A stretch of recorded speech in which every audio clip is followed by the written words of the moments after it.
Hello दोस्तों, नमस्कार। मैं कमलेश कुमार आप सभी का बहुत बहुत स्वागत करता हूं। आशा करता हूं कि आप सभी भी स्वस्थ होंगे और आपकी पढ़ाई बहुत अच्छे से चल रही होगी। तो चलिए दोस्तों, आज मैं आपको भूगोल का नया चैप्टर फिर से लेकर आया हूं। तो चैप्टर बाई चैप्टर आप मेरे यूट्यूब से भूगोल का भी क्लास कर रहे हैं।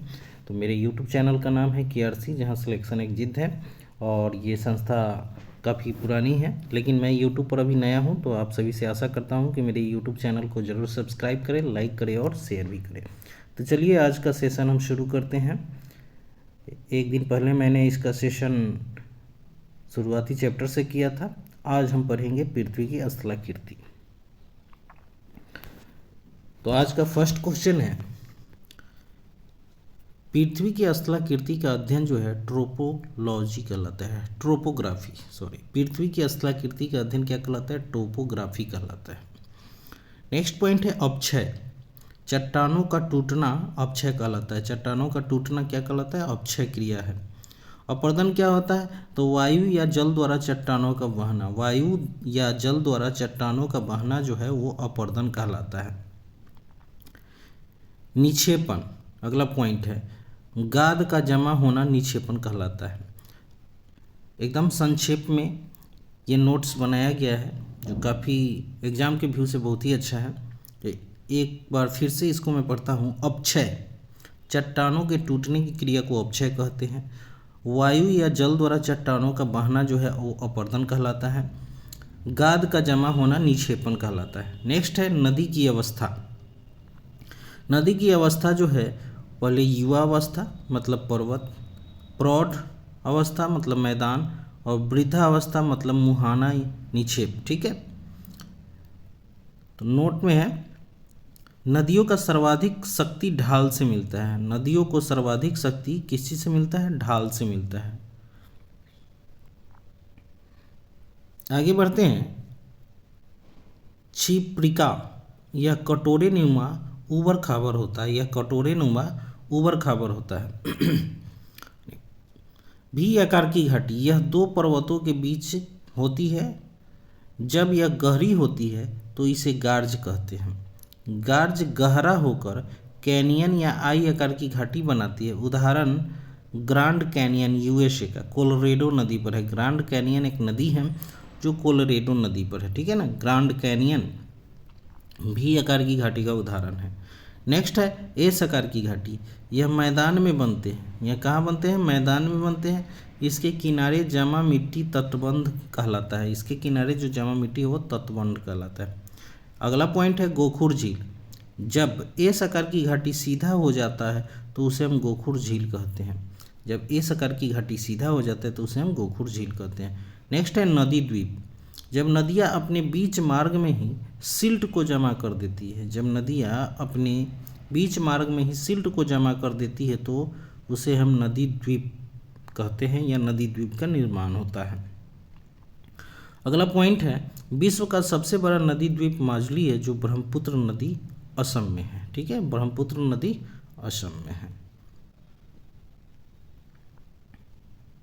अगला पॉइंट है नोट में, तटबंध तथा नदी द्वीप बहुत ही उपजाऊ होते हैं। तटबंध तथा नदी द्वीप क्या होते हैं? बहुत ही उपजाऊ होते हैं। अगला पॉइंट है वितारिका। नदियाँ जब मुहाने पर पहुँचती है तो ढाल कम हो जाता है, जिससे नदियाँ कई शाखाओं में बट जाती हैं। इन शाखाओं को वितरिका कहते हैं। इन शाखाओं को वितरिका कहते हैं। ठीक है, नेक्स्ट है डेल्टा। यह मुहाने पर जमा गाद द्वारा बनता है। यह मुहाने पर जमा गाद द्वारा बनता है। यह सबसे उपजाऊ होती है। सबसे बड़ा डेल्टा गंगा ब्रह्मपुत्र का सुंदरवन डेल्टा है। ठीक है, अगला पॉइंट है, जब एक और पहाड़ हो तो डेल्टा तथा एस्चुरी दोनों बनते हैं। जब एक और पहाड़ हो तो डेल्टा तथा एस्चुरी दोनों बनते हैं। दोनों ओर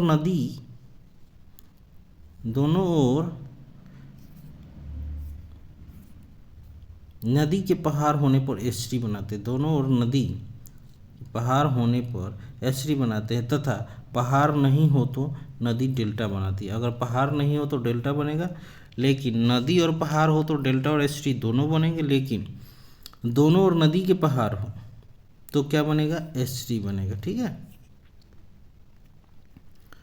अगला पॉइंट है, एस्चुरी, ज्वार नद। जब नदी के मुहाने पर पर्वत हो, जब नदी के मुहाने पर पर्वत हो तो वह डेल्टा न बनाकर एस्चुरी बनाती है। BBI ये सब कंसेप्चुअल क्वेश्चन है। जब नदी के मुहाने पर पर्वत हो तो वह क्या बनाती है? डेल्टा न बनाकर एस्चुरी बनाती है। उदाहरण नर्मदा, ताप्ती, गोदावरी। नर्मदा, ताप्ती और गोदावरी ये क्या बनाती है? एस्चुरी बनाती है।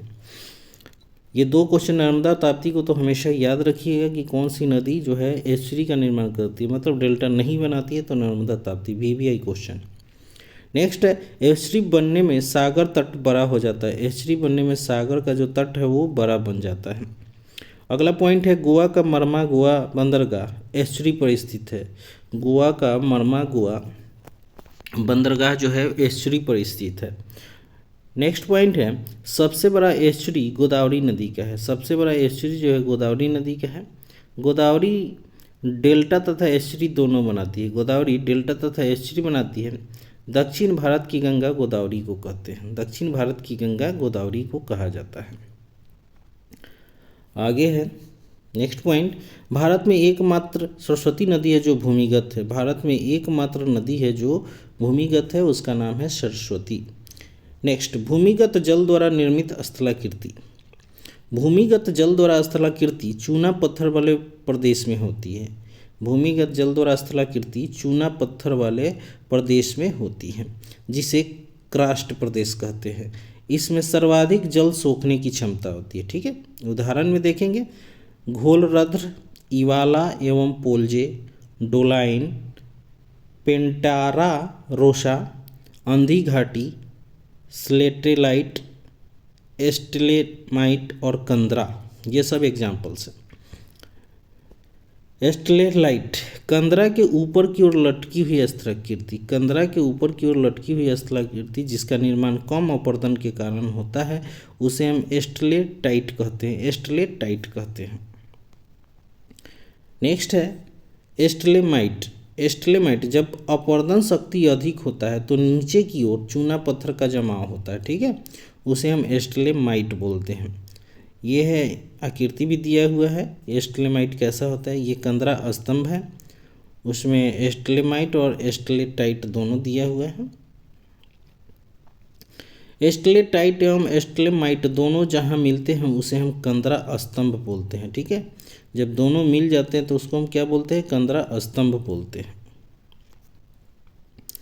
नेक्स्ट आगे बढ़ते हैं, समुद्री जल द्वारा निर्मित स्थलाकृति। समुद्री जल की स्थलाकृति लहरें जैसी बनती है। ठीक है, उदाहरण में समुद्री गुफा, मेहराव, लैगून झील, दंतुरित तट, ये सब समुद्री जल द्वारा निर्मित स्थलाकृति। नेक्स्ट, लैगून झील को क्याल या पश्च सागर झील भी कहते हैं। लैगून झील को क्या कहते हैं? क्याल भी कहते हैं या पश्च सागर झील भी कहते हैं। मरुस्थलीय स्थलाकृति। मरुस्थलीय क्षेत्र में स्थलाकृति पवनों एवं सीमित मात्रा में जल के द्वारा होता है। ठीक है, उदाहरण में बरखान, पलाया, छत्रपशिला, डाइक काउंटर, लोएस का मैदान, वालनस झील। ठीक है, ये सब जो है पवन के द्वारा निर्मित मरुस्थलीय स्थलाकृति है। ठीक है, नेक्स्ट है हिमनद द्वारा निर्मित स्थलाकृति। यह स्थलाकृति बर्फीले क्षेत्रों में देखने को मिलती है। बर्फीले क्षेत्रों में देखने को मिलती है हिमनद स्थलाकृति से। उदाहरण में मोरेन, यू आकार की घाटी, लटकती हुई घाटी, ड्रमलिन, ये सब जो है वो हिमनद द्वारा बनते हैं। ठीक है, तट।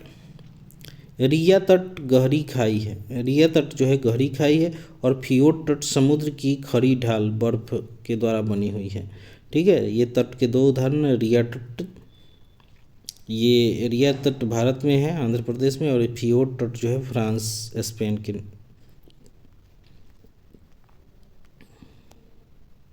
तो ये था आज का जो टॉपिक, वो पृथ्वी की स्थलाकृति। तो एक एक टॉपिक आप पढ़िए, छोटे छोटे टॉपिक को पढ़िए, लेकिन हमेशा पढ़िए। ठीक है, तो धन्यवाद दोस्तों। आज के लिए पृथ्वी की स्थलाकृति को ध्यान से समझेंगे।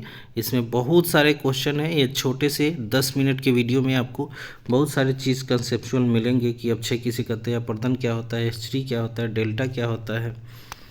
ठीक है, भी आकार की घाटी, नदी आकार की घाटी आदि।